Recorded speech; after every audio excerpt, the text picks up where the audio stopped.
falo um pouco minha língua, quando eu falo sem microfone, às vezes eu volto a língua. Tem uma senhora chamando, na semana passada, mas eu não estou aqui. Aí você tá, não sei, que me mandou uma mensagem lá pelo Facebook, perguntando do clube, queria colocar o filho. Não está aqui, né? Eles que era na igreja da Alvorada, tinha um menino de 12 anos, e queria colocar o menino lá. Mas acho que não está aqui. Ela acho que é a esposa de um rapaz, eles eram já há uns anos atrás. Acho que é isso. Quem é que é o menino? É o Vitor? É o Vitor. E aí, Vitor, vamos falar então? Vamos lá. Então, no domingo, dia 8, esperamos, sei lá, que amanhã tem folga, tem eleição. E eu estava falando por isso, eu vejo muitas crianças aqui. Se eu tivesse preparado, eu tinha feito um sermão mais dos adolescentes, mas na próxima fica. Porque tem bastante adolescentes e crianças aqui. E são convidados também, quem tem 10 anos a mais, e até a Escola Maria Francisca lá tem um clube lá para você se envolver no domingo e não ficar sem ter muito o que fazer, tocar na banda e etc. Acampar, fazer caminhada, fazer trilha, certo? Muito bem.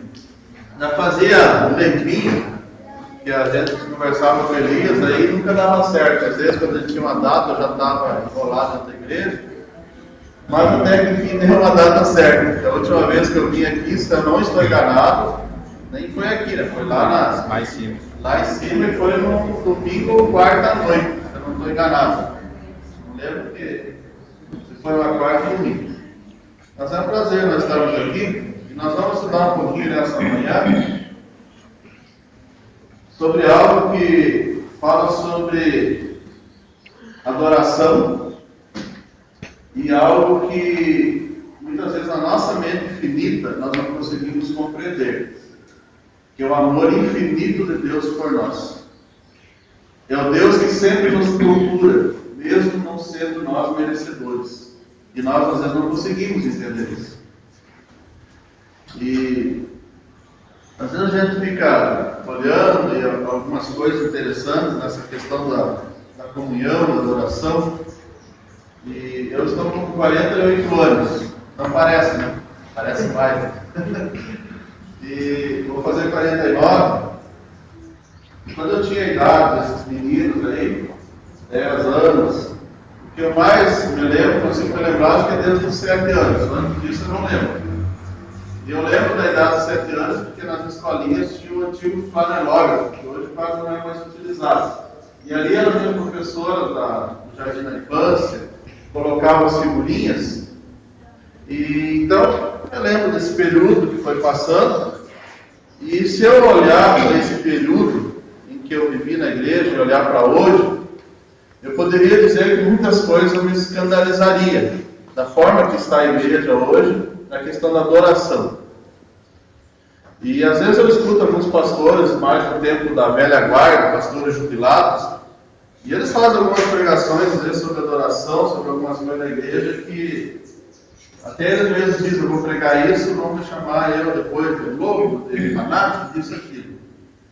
Mas é a circunstância em que a igreja ela foi crescendo, e as coisas que o mundo tem hoje, muitas vezes acabam influenciando dentro da própria igreja. Veja que uma das cenas bíblicas que mais nos impressiona, como eu falei antes, é Deus sempre procurando o ser humano. Veja que lá no Jardim do Éden, quando Adão e Eva pecaram, quem que procurou eles? Foi Deus, porque eles haviam, veja que, conforme o relato bíblico de Gênesis, sempre na viração do dia, Deus estava com Adão e Eva, face a face. Quando Adão e Eva pecaram, eles agora sentiram então que havia pecado, a glória de Deus saiu deles, e eles se sentiram nus, e eles acabaram agora se escondendo. E Deus veio e perguntou: Adão, Eva, onde vocês estão? Porque eles estavam se escondendo. E vejam que o Senhor não precisava do ser humano, e continua não precisando. Ele continua não precisando de nós. Mas veja que, mesmo assim, Deus buscava e busca contato com a sua criatura, com o ser pecador. Ele continua nos procurando, assim como ele procurou lá no Jardim do Éden, no início de tudo, depois que Adão e Eva pecaram. E veja que é interessante, que as maldades que eu e você temos causam essa separação de nós e de Deus. Isaías fala lá no capítulo 59, versículo 2, se você quiser acompanhando na sua Bíblia, eu não vou abrir a minha ali no Seabra, porque eu tenho os textos aqui e se eu abrir aquele isso vai cair, certo? Mas fala em Isaías 59, 2, que as nossas maldades separam nós de Deus. Os nossos pecados esconderam nosso rosto do rosto de Deus. E por isso, Ele não nos ouvirá. Isso está em Isaías 59, 2. Ou seja, um abismo gigantesco devido ao pecado se formou entre Deus e o homem, nós. Entre Deus e nós ocorreu esse gigantesco abismo por consequência do pecado. Mas mesmo assim, Deus, Ele nos procura. Mesmo assim, Deus, Ele sempre está correndo, entre aspas, atrás de nós. Ele sempre quer nos salvar. Enquanto a porta da graça estiver aberta, Ele quer nos salvar. Veja que um dos símbolos que a Igreja Adventista é uma das únicas que tem, que é o santuário. Que a Igreja Adventista tem 2 ou 3 coisas que diferem de todas as outras denominações, que é o santuário e o estudo aprofundado do Apocalipse e do livro de Daniel, onde desvenda os mistérios do Apocalipse e Daniel. Porque se você ir em qualquer outra denominação, eles passam por de largo, eles passam por cima porque não conseguem decifrar as profecias. E veja que o santuário, ele se encontra num ponto-chave na história da humanidade. Em Êxodo 40, 32, diz que era o lugar onde Deus, o Altíssimo, se encontrava com o seu povo. E nós sabemos disso lendo o relato ali dos primeiros livros da Bíblia, quando o povo de Israel montou o seu arraial no deserto, Deus pediu que o povo fizesse um santuário, porque Ele queria estar com o seu povo.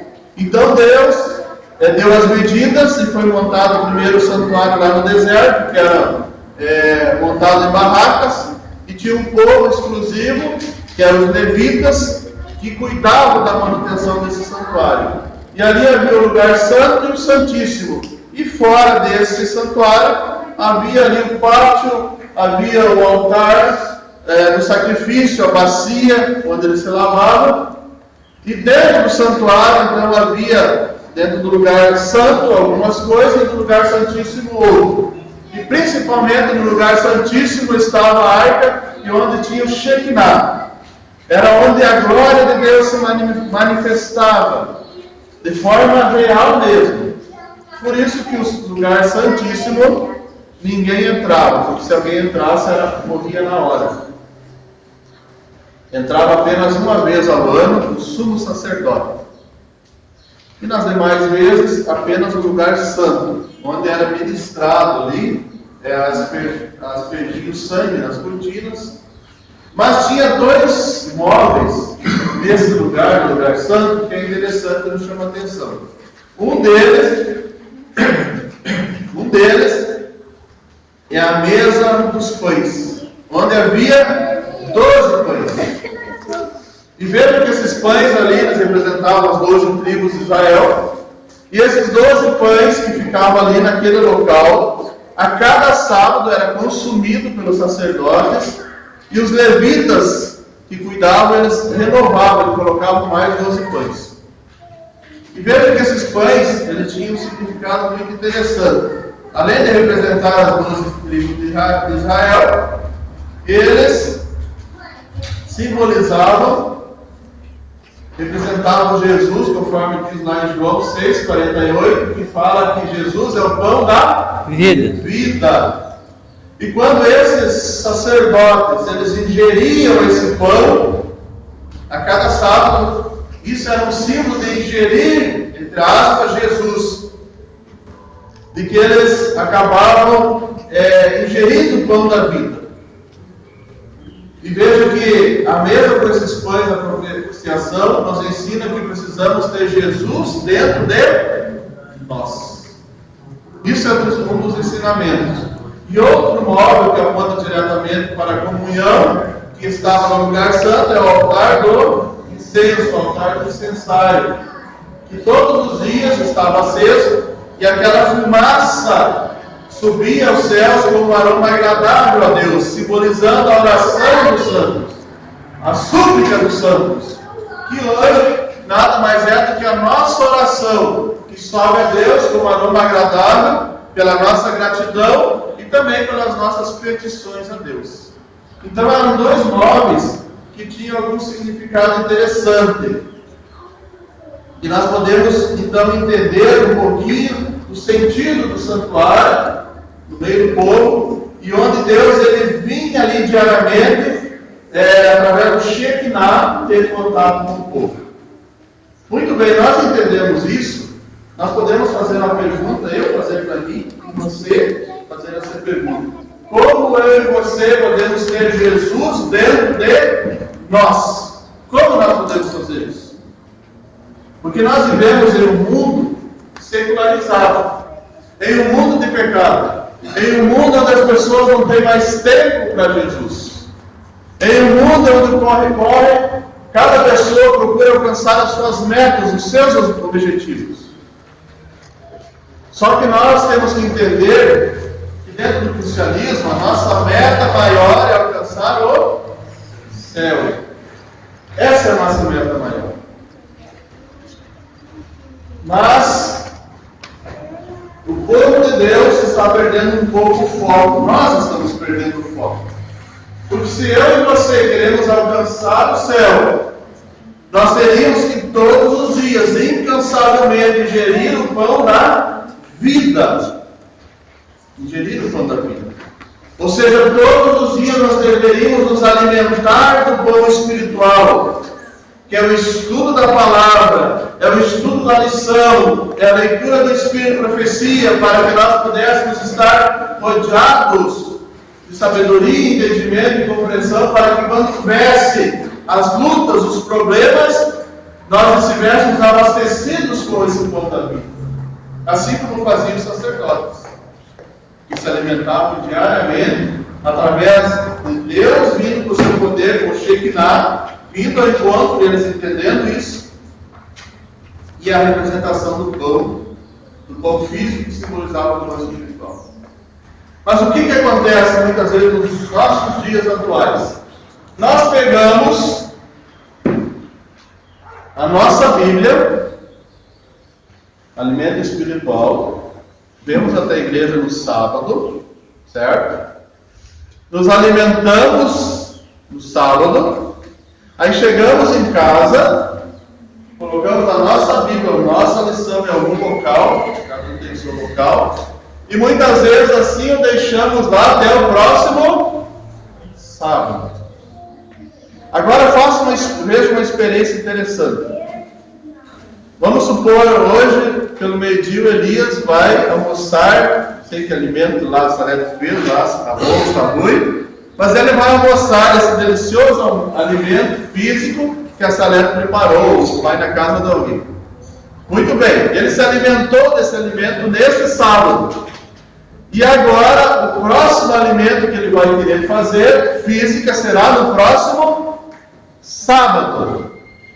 Ou seja, aí por quarta, o Elias vai andar desmaiando por aí, né, Salete? Porque está faltando algo, ingredientes, energia. Então, como que nós podemos entender que se no alimento físico nós precisamos diariamente ingerir esse alimento para que tenhamos força física, para que possamos cada dia viver aquele seu dia? Por que muitas vezes nós entendemos que no alimento espiritual não há necessidade dessa ingestão diária? Aí nós vamos fazendo assim, nós entendendo dessa maneira, o que começa a acontecer? As pessoas elas começam a não ter Deus escondido no seu coração. E quando nós não temos Deus escondido no nosso coração pelo estudo da palavra, que é o dom da vida, que nos proporciona a mim e a você o conhecimento, a possibilidade de conhecermos mais a respeito daquele que é o único que pode me salvar a mim e a você, que é Jesus Cristo, pela sua morte na cruz. Então, o que acontece? Nós começamos a ter Jesus como um desconhecido em nossa vida. Um desconhecido. Quer ver que eu vou fazer uma experiência prática? Me esqueci teu nome, me desculpe. O Leandro. Leandro, a gente se conhece pouco, certo? Se conhece de vista da igreja, mas nós não temos uma intimidade assim de... Certo? Então, nós nos conhecendo pouco. Você teria coragem de pegar, me dar para mim 10 folhas do teu talão de cheque, tira a questão de igreja, tá? Conhecendo assim, sem ser de igreja. De me dar um talão de cheque assinado, ou me dar assim R$1.000 para me guardar para você um ano, e a chave da sua casa, do seu carro, não me conhecendo? Teria essa coragem? Porque você não me conhece, correto? E assim somos nós com as pessoas que nós não conhecemos, nós não confiamos. Nós, às vezes até confiamos com a pulga atrás da orelha. A vida espiritual com Jesus não é diferente. Se eu não conheço a Deus, como que eu vou confiar em Deus? E como que eu conheço a Deus? Através da direção diária de Deus, do pão espiritual. E muitas vezes a igreja, quando eu falo igreja, no sentido genérico, não é sentido aqui de igreja alvorada, eu falo no sentido geral de igreja. E a igreja, quem que é? Quem é a igreja? Não é nós, é eu. A igreja sou eu. E quando eu falo igreja, eu falo no geral. Então, muitas vezes a igreja, que sou eu, nós acabamos esvaziando essas cadeiras, porque não temos comunhão com quem? Com Deus. Falta o alimento espiritual. Se eu não conheço a Deus, quando acontecerem os problemas, as lutas na nossa vida, eu não confio em Deus, o que vai acontecer comigo? Eu vou abandonar esse caminho, porque eu conheço mais do que lá fora. Quando eu deponho meus planos, meus projetos, toda a minha vida, nos meus interesses pessoais no mundo, eu conheço mais o mundo do que a Deus. Veja que nós temos que entender isso. Nós necessitamos, eu e você, de ter uma visão mais clara de Jesus na nossa vida. Uma compreensão mais ampla do valor das realidades eternas. A beleza da santidade deve encher o coração dos filhos de Deus. Para conseguirmos isso, devemos buscar as divinas revelações das coisas celestiais. Se nós não entendermos isso, que eu e você necessitamos uma visão clara das coisas eternas, clara de que todas as coisas vão contribuir para a nossa perdição ou para a nossa salvação, nós corremos um risco sério de ficarmos aqui nessa terra. Porque muitas vezes, queridos, infelizmente, nós estamos brincando de ser cristãos. Com os nossos achismos, com o nosso egoísmo. Porque nós temos que entender que o assim diz o Senhor não é aquilo que nós achamos que é. Se na Bíblia Deus nos diz tal coisa, é tal coisa que Deus quer que nós façamos. Se na Bíblia Deus diz que nós devemos guardar o sábado como um dia santo, sagrado, nós temos que guardá-lo como um dia santo e sagrado. Se na Bíblia Deus diz que nós devemos ter comunhão com Ele, e embasado ainda com a ajuda do Espírito de profecia, que infelizmente hoje muito é deixado de lado. E você sabia que na igreja, quando eu falo igreja, no sentido genérico, não só aqui, toda a igreja, que eu conheço muitas pessoas que são membros batizadas que não creem no Espírito de profecia. Infelizmente estão na igreja errada. Porque a Igreja Adventista do Sétimo Dia, uma dos 28 ensinamentos, 28 crenças, que são divididas em 6 doutrinas, crê no Espírito de profecia, como a revelação divina, sendo uma luz menor para a luz maior que a Bíblia. Nós cremos nisso. E tem muitas pessoas na igreja, no geral, que não creem no Espírito de profecia. Eu não sei como se batizaram, porque um dos requisitos quando se batiza é você crer no Espírito de profecia. Mentiram para Deus. E se nós cremos no Espírito de profecia, nós temos que estudar o Espírito de profecia, para que nós possamos entender algumas coisas que muitas vezes só na Bíblia nós não conseguimos compreender.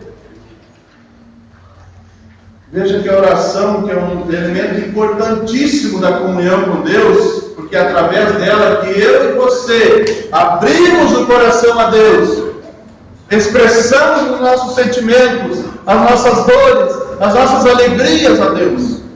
É através da oração.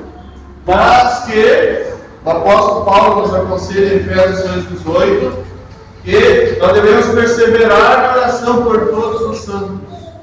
Como diz Eduardo, devemos ter uma vida em oração, que cada respiração seja uma oração. E ela também diz que a oração é a respiração da alma. Veja que na Bíblia nós temos o exemplo bíblico de Davi. Veja o que ele diz em Salmos 3, 5 a 6. Eu vou falar de forma resumida, que você acompanha na sua Bíblia. Ele diz assim: deito-me e pego no sono, acordo, porque o Senhor me sustenta. Não tenho medo de milhares do povo que tomam posição contra mim de todos os lados. Veja que aqui Davi, o tom de Davi é de pura confiança em Deus.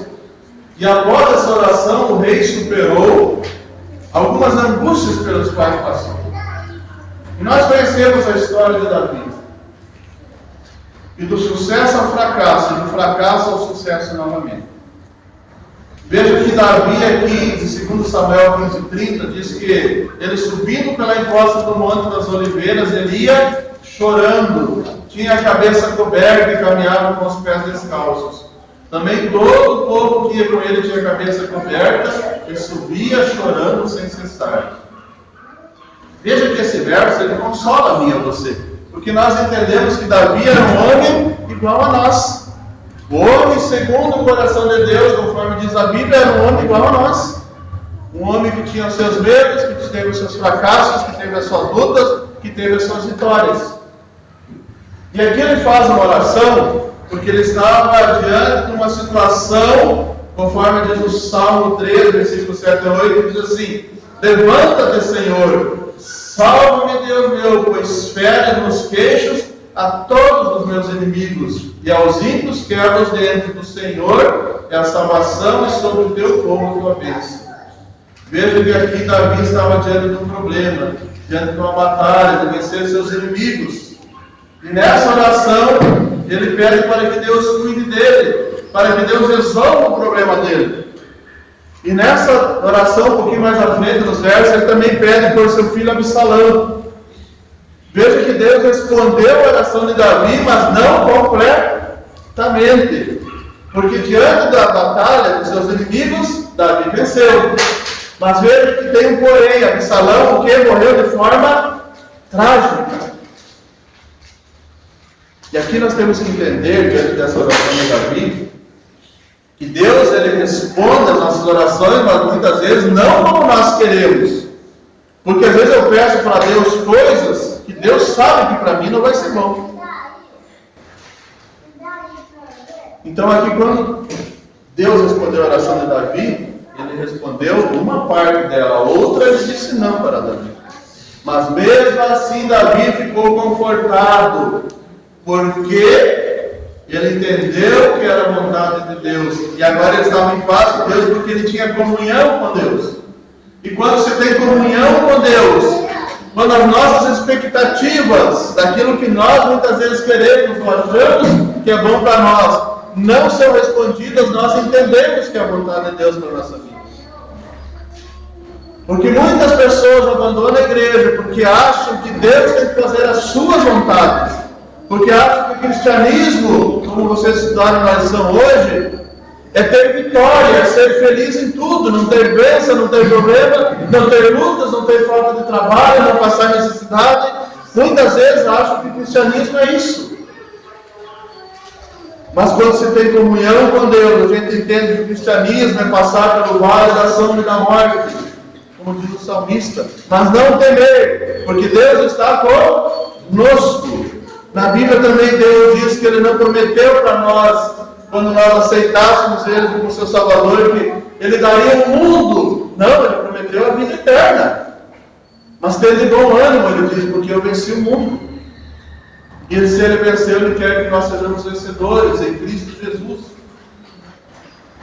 Mas para isso, querido, nós precisamos, além da oração, para vencermos as tribulações, além disso, nós precisamos entender que Jesus é o nosso Cordeiro Pascal. Que Jesus, Ele morreu por mim e por você um dia na cruz. Nós temos que entender e aceitar esse sacrifício na cruz do Calvário, que se chama justificação. E quando nós entendemos a justificação na nossa vida, que é depositar o nosso pecado sobre a cruz do Calvário, nós vamos então, a partir desse momento que nós saímos daquele tanque batismal, porque passamos agora pela justificação, mas ao sair dali nós temos que viver uma vida de santificação. E aí que está o problema muitas vezes conosco, porque nós não vivemos essa vida de santificação, porque os nossos achismos, a nossa bagagem lá no mundo é muito grande, e nós queremos trazer essa bagagem junto, nós não queremos abandonar essa bagagem, e nós passamos dificuldades para ter essa santificação em nossa vida, e quando eu não tenho essa santificação, eu não tenho comunhão. Quando eu não tenho comunhão, eu não conheço a Cristo, a Jesus. E quando eu não conheço, como eu exemplifiquei, Jesus é um estranho na minha vida. E se Ele é um estranho, como eu posso confiar em quem eu não conheço? Jesus quer que eu e você tenhamos comunhão, oração, consagração, mudanças dos nossos hábitos que a gente traz no mundo. Jesus quer que eu e você nós sejamos fiéis nos dízimos, nas ofertas, porque Malaquias diz que muitas vezes nós roubamos a Deus. Isso é um conjunto de coisas do cristianismo. Não é apenas ir para a igreja. Mas quando nós conhecemos a Cristo, nós temos que deixar que essa transformação ocorra de dentro para fora. E as pessoas vão ver em nós pessoas diferentes, alegres, pessoas fiéis, pessoas com mudanças, com transformação. Veja que as coisas que olhos não viram, nem ouvidos não viram, ouvidos não ouviram e não subiram ao coração humano, foram preparados para aqueles que o amam. Deus tem um céu preparado para mim e para você, mas é para aquele que ama Deus, porque Ele já nos amou primeiro. Ele amou antes de nós sermos concebidos no ventre da nossa mãe. Ele já nos amou. E Deus tem esse céu preparado. Mas, queridos, circula no meio teológico uma falsa doutrina chamada universalismo. Segundo ela, o amor de Jesus é tão grande, mas tão grande, que no dia do juízo final salvará todas as pessoas da terra. Pois Jesus não vai deixar seus filhos se perderem por causa de pecados, dizem. Infelizmente, muitas vezes nós estamos entrando nesse contexto. Tenho visto muitas pessoas falar, não, nós temos que amar as pessoas.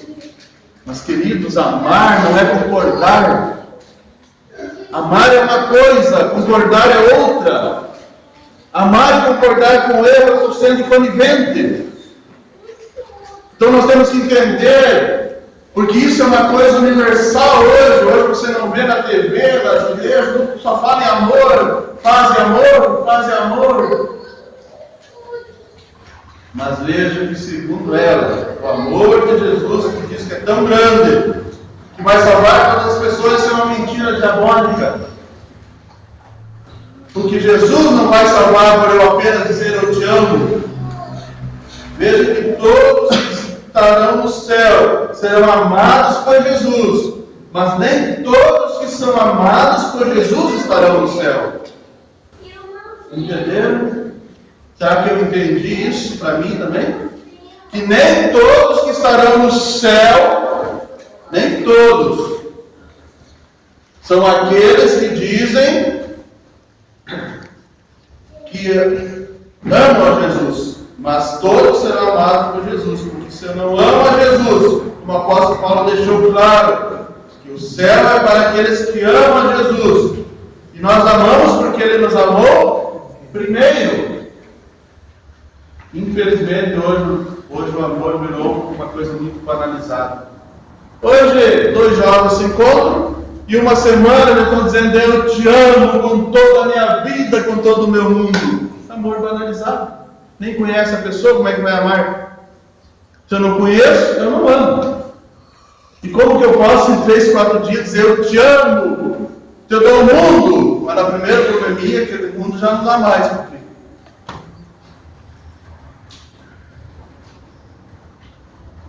Jesus, no entanto, demonstrou que é o verdadeiro amor. É mais que o sentimento. Amor é obra. É obra. Jesus demonstrou o seu amor através da sua morte, da obra de morrer no meio do seu lugar. E pede que nosso amor por Ele seja demonstrado também através das obras. João 14,15 diz, Jesus dizendo, se vocês me amam, obedecerão aos meus mandamentos. A obediência é a prova do amor de Deus. Porque aquele que diz que conhece, mas não faz a sua vontade, é mentiroso, e seu amor não está em nós. Querida igreja, queridos irmãos, e Jonas, porque toda a pregação também é para mim. Nós precisamos mudar. Nós precisamos entender que apenas ir à igreja, apenas se achar um cristão, isso não nos dará salvação.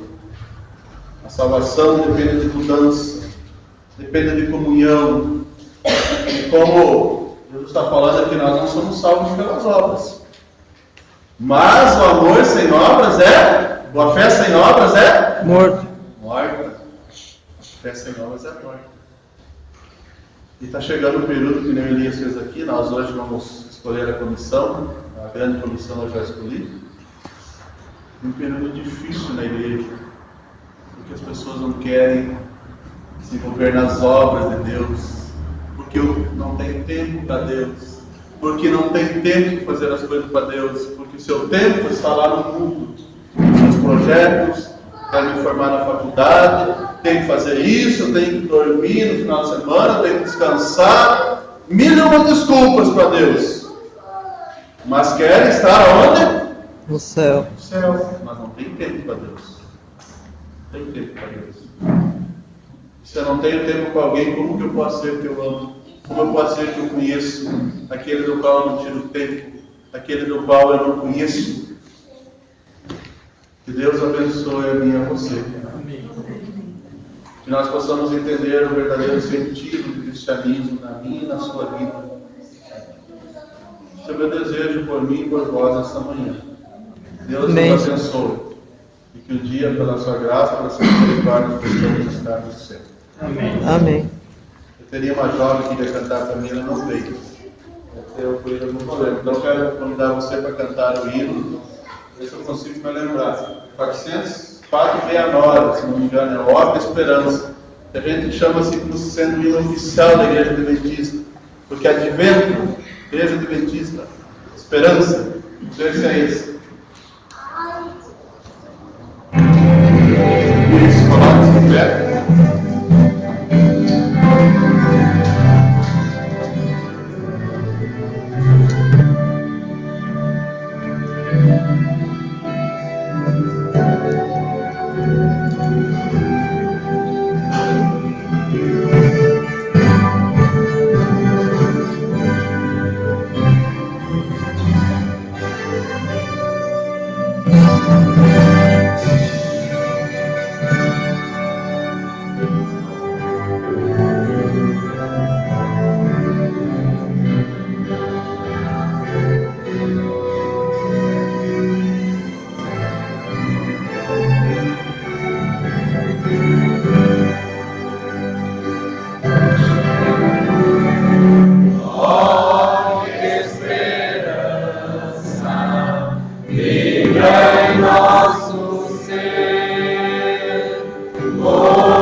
Fé possuímos que Jesus nos dá, fé na promessa que nos fez. Eis que o tempo logo vem e as nações daqui além bem alerta vão cantar, aleluia, Cristo é Rei. Que esperança vibra em nosso ser, pois aguardamos o Senhor.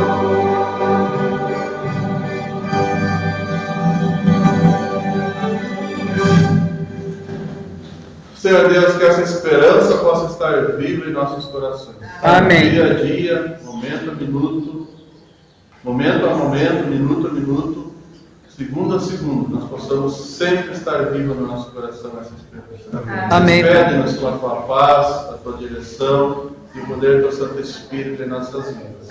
Amém. Que os santos anjos possam acompanhar até nossos lares, nos afazeres do restante desse sábado. Em nome de Jesus. Amém. Amém.